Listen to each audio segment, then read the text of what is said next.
So today I want to share with you 3 free resources that I've been using in my films to keep the budgets low. So first up is Museopen.org, which is a music website. And music is always like a really tricky things with films. Either you go the route of using copyrighted music on YouTube, which you can use in the videos, but then you can't monetize and you can't take it elsewhere. Or you might be stuck with really crappy stock type music. Sometimes you can find good stuff, but it's really like trying to find a diamond in the rough. Or you can hire a composer, but that can be hard as well. So what Museopen is it's a website that has a lot of classical music recordings. Now, classical music, the actual compositions on these old classical songs that everybody knows, like Bach and Beethoven, they are public domain, the compositions, but not the performances. That's why it's like usually really tricky to get classical music in your movie, because you can't just take this recording from the Philharmonic Orchestra or something. Like most people don't offer those recordings up for free, but Museopen does, and they have lots of different licenses on there. There's a bunch of public domain ones, but there's also other Creative Commons licenses, and the quality can vary a little bit. Sometimes the recordings can be kind of noisy or far away, but there's a lot of really good ones on there. And sometimes they're full orchestra. And if it's a really popular song, you can find different variations with different instruments that might fit the mood of the scene better, or different tempos. I used some music from there recently for my submission for Joel Haver's Oscar challenge. There's a couple different tracks actually, and I really like how it fit into the movie. There's something about using classical music that's just kind of timeless, and there's just so many beautiful old songs that it's definitely worth checking out. It is free, but you only get 5 downloads per day on a free account. So what you could do is, if you can remember, over time, just slowly build up that library, and in a couple months you could have hundreds of songs.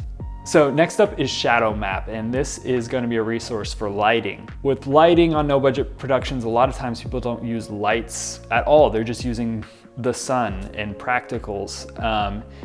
And that can turn out great. I mean, that's some of my favorite cinematography, is just all with natural light. If you look at the films of Terrence Malick, they're just absolutely gorgeous because they were in the right place at the right time. The thing you give up with using natural light, of course, is that you have way less control over the light. This is where a site like Shadow Map comes in handy. So Shadow Map, basically, you just type any address into the site, and then it will show you a map of the place, and then there's a little dial that you can move back and forth that shows you where the light is going to be and where the shadows are going to fall during the day. It's super helpful for planning your day on a production where you're going to be shooting outside, or even with window light. You'll be able to see where the shadows are going to fall, where the light's going to be, and kind of get an idea of, okay, how quickly do we need to move through this scene? Where is the light going to look the prettiest? I used it recently on my Cloud Guy short, just to map out this location ahead of time and figure out where we should set the camera up, so I didn't have to be scrambling when I got on set.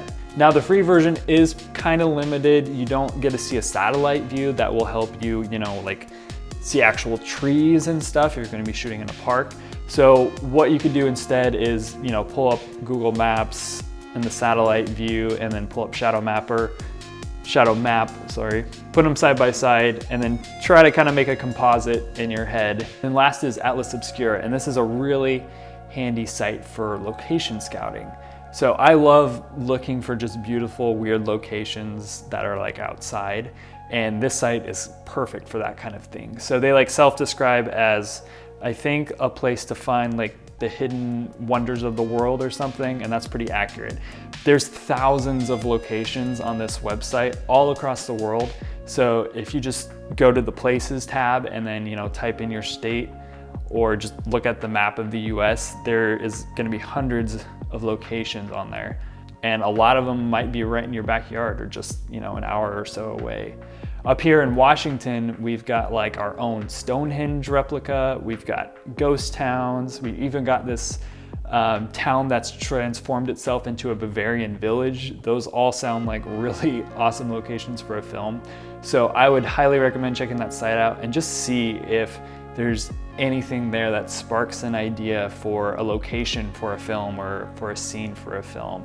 For me as a no-budget filmmaker, sometimes you feel really limited by your resources and what you can imagine. But this site, there is very cool, I don't know, evocative, imaginative places on there that can kind of spur your imagination to go wild and just think about like what could happen in this location. This is such an interesting place. So definitely check out that website. I've been loving it. I've been using it to help me plan some locations for this upcoming film I've been developing. I think I'm finally getting the wheels churning on a feature film idea. I hope it's gonna be real. I've kind of gotten stuck in the past, but I think it's gonna happen this time. And all those resources I'm planning to use on this upcoming film. So if you want to, go ahead, subscribe. I'm gonna be making more helpful filmmaking videos like this. And also I make short films, and then hopefully I'll be making a feature film this year and kind of documenting the whole process from beginning to end of making that, and then probably putting up here on the channel when it's done. So stay tuned for that. Thanks for watching.